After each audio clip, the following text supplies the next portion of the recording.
एक बार एक अमीर व्यापारी एक बौद्ध भिक्षु के पास आता है और कहता है, पिछले कुछ समय से मैंने अनुभव किया है कि मेरे अंदर चिंता, क्रोध, लालच और घमंड जैसे मानवीय कुविचार बढ़ते जा रहे हैं।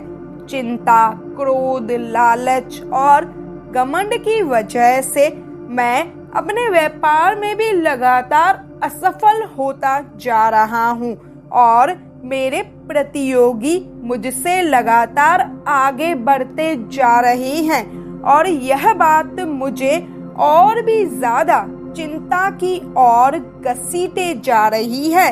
मैंने बहुत प्रयास किया लेकिन मैं चिंता, क्रोध, घमंड और लालच करने की अपनी आदतों को छोड़ नहीं पा रहा हूँ। कृपया मुझे कोई ऐसा समाधान बताइए जिससे मैं इन बुरी आदतों से हमेशा के लिए छुटकारा पा सकूं।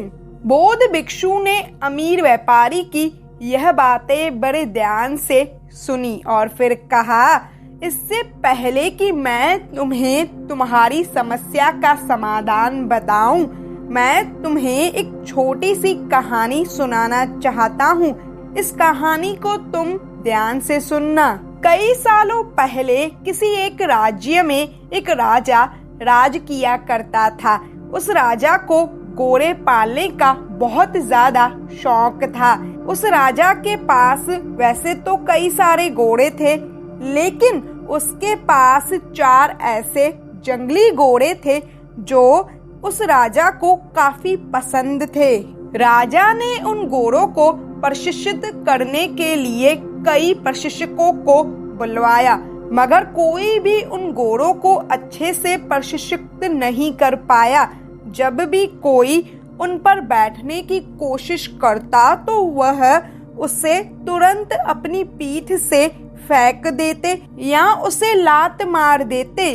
राजा को घोड़े बहुत ही ज्यादा प्यारे थे, इसीलिए प्रशिक्षकों को सख्त कहा जाता था कि इन पर कोई भी जोर जबरदस्ती ना की जाए, यानी कि इन्हें मारा पीटा ना जाए। कई महीने बीत गए मगर कोई भी प्रशिक्षक घोड़ों को अच्छे तरह से प्रशिक्षित करने में सक्षम नहीं हो पाया। तब राजा ने अपने राज्य में ढिंढोरा पिटवाया कि जो भी व्यक्ति इन घोड़ों को अच्छे से प्रशिक्षित कर देगा उसे बहुत बड़ा इनाम दिया जाएगा। कुछ दिनों बाद एक युवा किसान राजा के पास आया और बोला कि मैं आपके घोड़ों को प्रशिक्षित कर सकता हूँ। राजा ने कहा कि ठीक है, लेकिन मेरी एक शर्त है कि घोड़ों का प्रशिक्षण बिना किसी मारपीट के किया जाए। किसान ने राजा की शर्त मान ली और अपनी तरफ से भी राजा के सामने 2 शर्त रख दी। किसान बोला, मैं आपकी हर शर्त मानने के लिए तैयार हूँ, मगर मेरी भी 2 शर्त हैं जो आप मानेंगे तभी मैं आपके घोड़ों को प्रशिक्षित कर पाऊंगा। राजा ने कहा, क्या है तुम्हारी शर्तें, बताओ। किसान बोला, पहली शर्त तो यह है कि मुझे इन घोड़ों को प्रशिक्षित करने के लिए कुछ महीने या पूरा साल भी लग सकता है, उतना वक्त मुझे दिया जाए। और दूसरी शर्त यह है कि इन घोड़ों के खाने पीने रहने का बंदोबस्त पूरा मुझ पर छोड़ दिया जाए। राजा के पास कोई और विकल्प नहीं था। कोई भी प्रशिक्षक आज तक घोड़ों को प्रशिक्षित करने में सफल नहीं हो पाया था और अब तो नए प्रशिक्षकों ने आना भी बंद कर दिया था। राजा ने किसान की सारी शर्तें मान ली और घोड़े उसे सौंप दिए। किसान अगले दिन से ही एक बड़े से बाड़े में उन घोड़ों को लेकर गया और वहां जाकर उन सब को खुला छोड़ दिया। किसान बाड़े के चारों तरफ दौड़ने लगा। फिर दौड़ते दौड़ते जब वह थक गया तो वह वहीं बाड़े में लेट गया। वहां से उठने के बाद उसने खुद ही घोड़ों को चारा खिलाया और पानी पिलाया। इन सब प्रक्रिया के दौरान उसने गोरों को बांधा नहीं था। अगले दिन भी किसान ने वही सारा काम दोहराया जो उसने पहले दिन किया था। यह काम उसका नियत कर्म बन गया था। वह गोरों को बारे में खुला छोड़ देता, उन्हें घास चारा खिलाता और बारे के चारों तरफ दौड़ता रहता। धीरे धीरे चारों गोरे भी उस किसान के पीछे पीछे दौड़ना शुरू कर देते हैं। गोरों को लगने लगा था कि किसान उनका दोस्त है और उनसे प्यार करता है। सारे गोरे किसान के साथ बहुत ही ज्यादा सहज महसूस करने लगे। कुछ महीने बीतने के बाद एक दिन राजा अपने गोरों की खबर लेने के लिए और यह देखने के लिए कि प्रशिक्षण कैसे चल रहा है बारे में आए। राजा यह देखकर खुश हो गए कि सारे गोरे किसान के पीछे पीछे दौड़ रहे थे। राजा को अब यकीन हो गया था कि यह किसान ही उसके गोरों को प्रशिक्षित कर सकता है।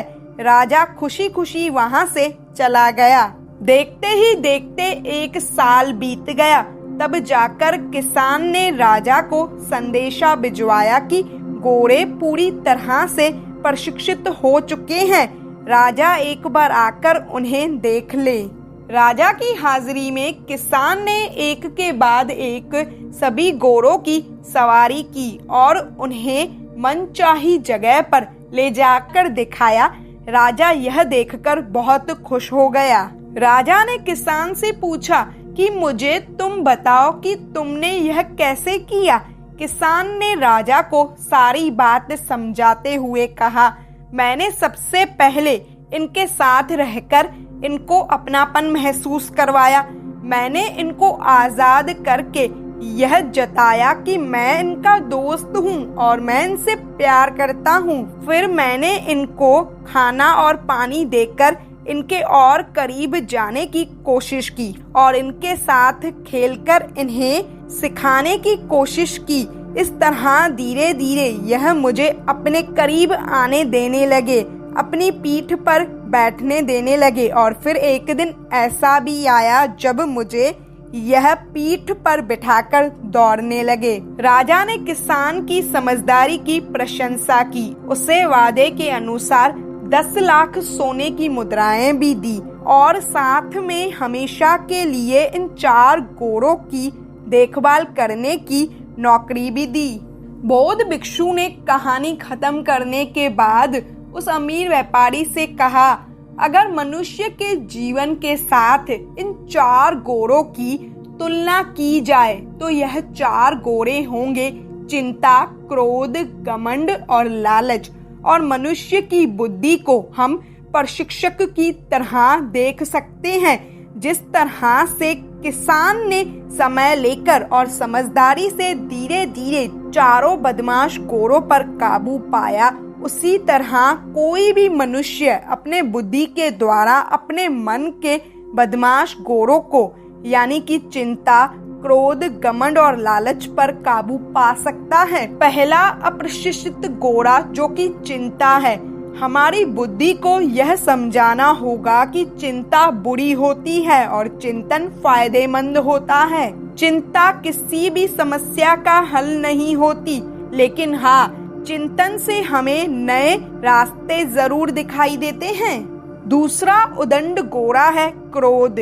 कभी कभी जीवन में क्रोध करना आवश्यक होता है। कभी कभी ऐसी परिस्थितियां आती है जब तुम्हारा हक कोई मार रहा हो या बेवजह तुम पर जुल्म कर रहा हो, तब क्रोध करने में कोई बुरी बात नहीं है। मगर क्रोध कब करना है, कैसे करना है, कितना करना है और किस पर करना है, इन सब की लगाम अपने हाथों में रखना बहुत जरूरी है। तीसरा उदंड गोरा है लालच। लालच ज्ञान प्राप्त करने की हो तो अच्छी है, लालच अज्ञानता की हो तो बुरी है। लालच धन मेहनत से प्राप्त करने की हो तो अच्छी है, परंतु लालच बिना मेहनत के गलत तरीके से धन प्राप्त करने की हो तो बुरी है। चौथा और आखिरी उदंड गोरा है घमंड।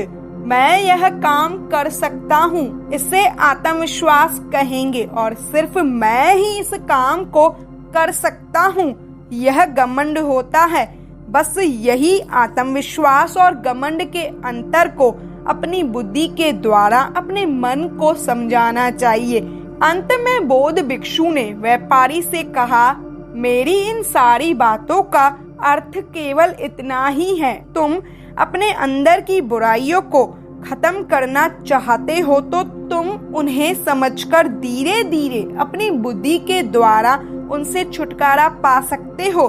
इसके बाद बौद्ध भिक्षु मौन हो गए और वह व्यक्ति बौद्ध भिक्षु को प्रणाम कर वहां से चला गया।